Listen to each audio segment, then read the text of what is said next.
சீமான் அவருடைய தந்தையார் இருந்தபோது முதலமைச்சர் அவர்கள் தொடர்பில் வந்து உங்களுக்கு இரங்கல் சொல்லி உங்களோட நான் இருக்கேன்னு உங்களை ஆற்றுப்படுத்துறாரு. நீங்க அதுக்கு பதிலா நீங்க இந்த நேரத்தில் எங்களுக்கு வந்து இப்படி ஆறுதல் சொன்னது வந்து ரொம்ப எனக்கு பெரிய ஊக்கமா இருக்கு, நான் மறக்கவே மாட்டேன்னு நீங்க அதுக்கு நன்றி சொல்றீங்க.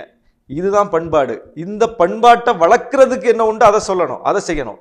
அதுக்காக திமுகவோட கூட்டணி வந்து சேருங்கன்னு உங்களை யாரும் சொல்லலை. திமுக சொல்றதுக்கெல்லாம் நீங்க ஆமாசாமி போடுங்கன்னு உங்களுக்கு சொல்ல வர்ற. நாகரிக வரம்புக்குள்ள நின்று அதை செய்யுங்கன்னு சொல்றோம். யாரா இருந்தாலும், இது நாம் தமிழர் கட்சிக்கு மட்டும் இல்ல, எல்லா கட்சிக்கும் இதை தான் சொல்றோம், எல்லா தலைவர்களுக்கு இதான் சொல்றோம். இப்போ எங்க தலைவர் நாங்கள்லாம் இந்த மாதிரி எங்கேயுமே யார் குறித்தும் பாஜக குறித்து கூட நாங்கள் அநாகரிகமாக பேசுனது கிடையாது. இழிவான சொற்களில் வந்து நாங்கள் வந்து யாரையும் தனி மனித தாக்குதல் நடத்துனது கிடையாது. நாங்களும் அரசியல் பண்ண தானே செய்கிறோம். எங்கள் வாயிலிருந்து என்னைக்காவது அப்படிப்பட்ட வார்த்தைகள் வந்திருக்கா? இப்போ எங்களுக்கான சிறப்பே என்ன, எங்களை பார்க்குறவங்கலாம் எங்கள்கிட்ட கை கொடுத்து சொல்கிறது என்ன, நாகரிகமாக பேசுகிறீங்க, வரம்பு மீறாமல் பேசுகிறீங்க, உணர்ச்சி வசப்படாமல் பேசுகிறீங்க, எதிரியே உங்களை வம்புக்கு இழுத்தா கூட நீங்கள் வந்து அந்த வரம்பு தாண்டி பேசுறது இல்லை, என்ன பாயிண்ட் உண்டோ என்ன கருத்துண்டோ அதுக்குள்ளே நின்றுறீங்க. இதுதான் மக்கள் நம்மளை சந்திக்கும் போது சொல்கிறது. அப்போ மக்கள் வந்து எதை விரும்புகிறாங்க? மக்கள் வந்து நாகரிக அரசியலை தான் விரும்புகிறாங்க. நல்லா தெரியுது நமக்கு.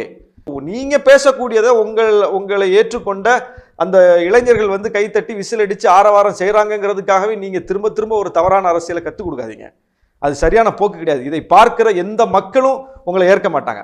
இதை கலைஞர் மீது விமர்சனம் உள்ளவர்களால் கூட நீங்கள் செய்யக்கூடிய கலைஞர் குறித்த இந்த இழிவான சொற்களை ஏற்றுக்க மாட்டாங்க. அப்போ கலைஞருடைய முடிவுகளில் உங்களுக்கு விமர்சனம் இருந்தால் விமர்சிங்க. அது கலைஞர்கிட்ட மட்டும்தான் அந்த விமர்சனத்தை வைக்க முடியுமா? நீங்கள் யாரை போற்றி ஏற்றுக்கொள்கிறீர்களோ அந்த எல்லா தலைவர்கள் குறித்து விமர்சனம் வைக்க முடியும். ராஜாஜி மேலே விமர்சனம் இல்லையா?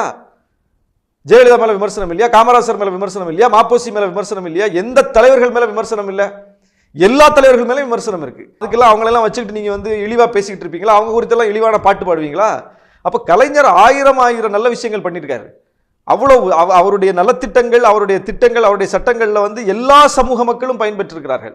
ஆனா திரும்ப திரும்ப இப்பமும் அவரை வந்து எல்லாருமே, ராமதாஸ் ஒரு பக்கம் சொல்றாரு 10,000 பேர் ஆள்றாங்கிறாரு.